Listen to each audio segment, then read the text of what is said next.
Langka. Masyadong makulay yung langka nila dito. Matamis, masyadong matamis siya. Pero sa Pilipinas meron din naman dito, di ba? Ngayon, bibiyahe ako. Saan tayo pupunta? Nangka dahil tatry ko ang kanilang masarap na durian. Yung aking tour guide. Sinta. On the way na. Masarap na durian, titikman ko. So, kung gaano kasarap ang durian ng Davao o ang durian ng Malaysia. So, tara. Tikman natin. Kasi kagagaling ko lang ng Cagayan de Oro. Nakatikim ako ng durian doon sa Malaybalay Bukid doon pala. Tumikim ako doon ng durian. Parang malagkit siya, ang sarap. Tingnan ko kung saan ang masarap. Ang taga Davao, taga Malaysia. Joke lang.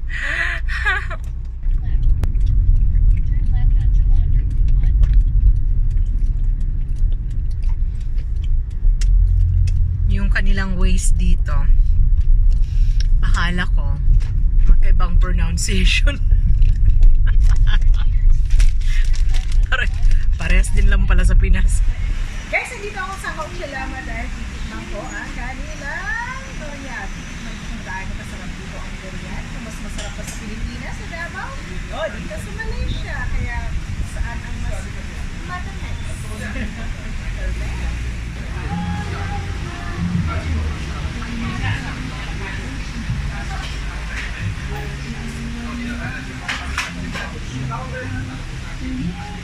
You want sweet, bitter or sweet only? Sweet. Sweet bitter, okay, fine. Tama ko, tama pa yung ha? Ay, no problem. You buy both lah. Yeah, one TikTok del Filipino. You gonna fight with Filipino. Good Yan, lah. pili na nila. Oh, Good. good lah, good lah. You try. Wow. You pandai makan, you try. Try, mangga. Ni durian banyak sih dah. Tamis.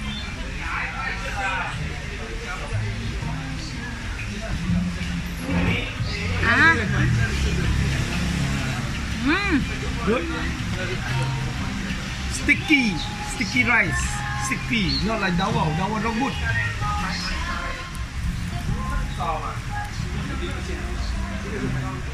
Brother, buka. Sampai ya? Ni.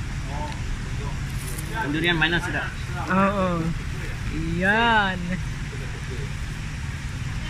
Ini my boss. Okay, boss. Okay. Okay. Bentar ya, Kak. Agak satu cukup lah. This one is buko. Buko juice. Ano kaya magiging chan ko nito? Durian at saka buko. Yung buko nila dito matigas. Butong sa atin sa sama. Tapos ito na yung durian.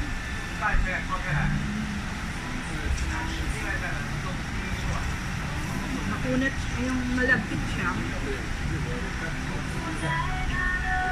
Masarap. Ito sobrang tamis. Sa Davao may nakain akong hindi matamis na siya. Yung mga to daw kaya matamis dahil kusang bumabagsak from the puno. Bumabagsak siya. Unlike sa Pilipinas, pinipitas nila. Dito kusang bumabagsak, hindi nila pinipitas. 58 ringgit in the Philippines. How much is that? 58. 58 ringgit in Philippines about 600 pesos. Ang mahal, grabe. 100 lang yan sa Davao. Charot.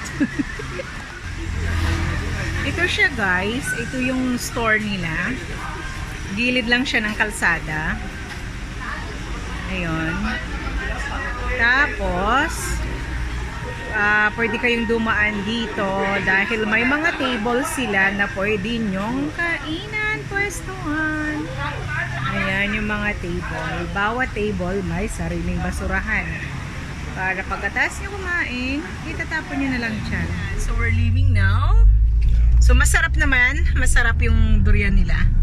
Matamis siya. Parang pares Tres lang naman din. Tres din lang naman sila durian. Sa Davao man o dito. So maraming salamat guys. Hanggang sa susunod